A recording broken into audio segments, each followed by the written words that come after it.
I worked for Air Canada for 2 years, and I wasn't enjoying the job anymore. But prior to that, I had always loved to do sports anchoring. I had a friend who had a sports program back home in Nigeria, and he would typically pull me on a Sunday morning to go do sports analysis with him.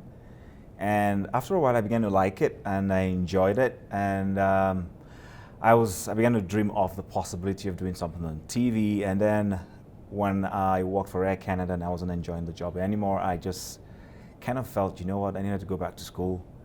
And then I looked through the brochure and I saw this program, and I just I just saw myself doing this. And I'll be honest with you, it's been an amazing 2 years having to go through this program here in SAIT.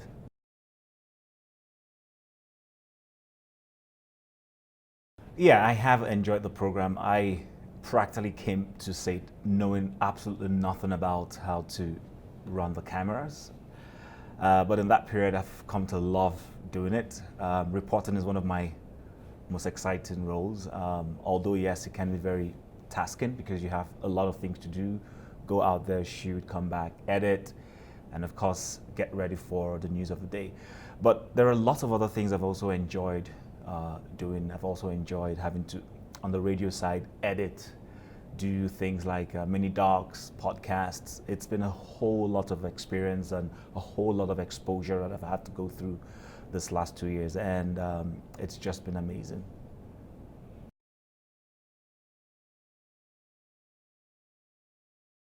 Yes, I know we had the opportunity of doing anything. We could have done something on environment or oil and gas or whatever. I just felt it would be a disservice to this program if we went through it and we didn't narrow down our project to things that had to do with with the industry we're going into. And I know it's an industry that is going through an evolution at the moment. Changes are happening. We're having roles being converged. We're having technology coming in. And I just felt it was important for us to go do something that would give us an idea of what the outlook was like and what the future had for us. And so, yeah, I just felt, why not do something in broadcasting? And that's why I felt it was the right thing for us to do.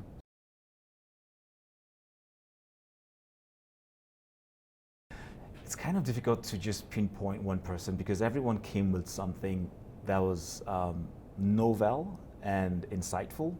From Tara, who talked to us about the role of the anchor and the reporter, to Darren, who talked about the uses of camera and literally took us through the evolution of the different forms of cameras that had existed. And of course, Tony was practically amazing.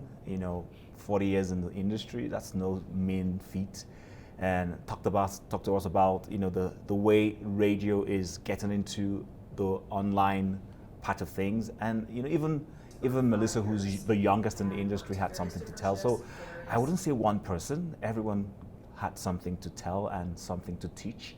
I literally gleaned from all of them.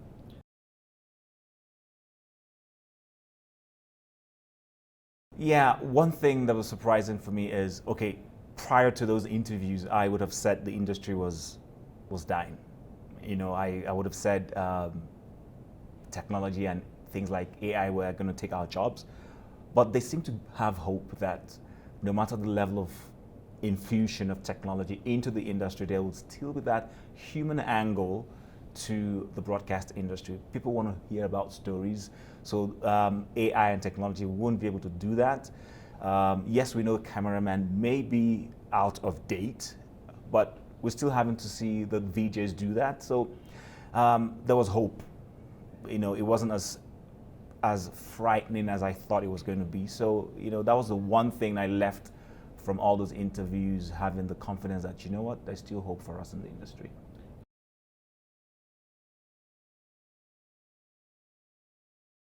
For me, to be honest with you, I maybe I'm a bit more armed with my previous experiences. So broadcasting is not just about being an anchor or being a reporter. You could go into the corporate world and be head communications. You could head media of a sports team. There are lots of things for you to do. There are PR roles out there. So I'm not afraid that there will be no jobs. It may take a while, but it would happen. And so I'm going there, with this huge exposure on the technical side. And if you want me to be on just the anchor side, yes, I can do that. So I think I've learned a lot, and there's so much to give out there. And yeah, I kind of just think that I can apply myself into any industry, doesn't matter what it is. If you work in oil and gas, they need people to manage their PR, do their communications, do their media. If you want to work in industry, same thing. And then it depends on, lots of industries have need for people with exposure and experience coming from the communication background. And the broadcast industry and the broadcast program here at SAIT kind of helps you be like a multi-dimensional person.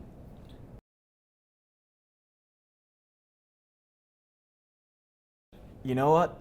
I think this is the best time to go back to school because, first of all, you already have the experience, you have the discipline, I'm hoping, and you come with some form of knowledge from your prior experiences and exposure. So it wasn't that difficult. Yes, I hadn't gone through this field before. I still was as fresh as the 20-somethings and the 18s. We literally, tread on the same path like them. They hadn't been there before. Hadn't been there before. But I think it was amazing for me. I have enjoyed every bit of it. Nothing to be ashamed about. Going back to school is something that helps you learn something you haven't learned before. And I've also enjoyed having to be in the midst of 20-somethings, enjoying the youthful energy they come with, and blending in with them, and sometimes feeling like a kid again. Exactly. So it's been amazing. I've enjoyed it. There is absolutely no regret. I have nothing. I have so much to be thankful for, and I just believe that the sky is the limit. That's all.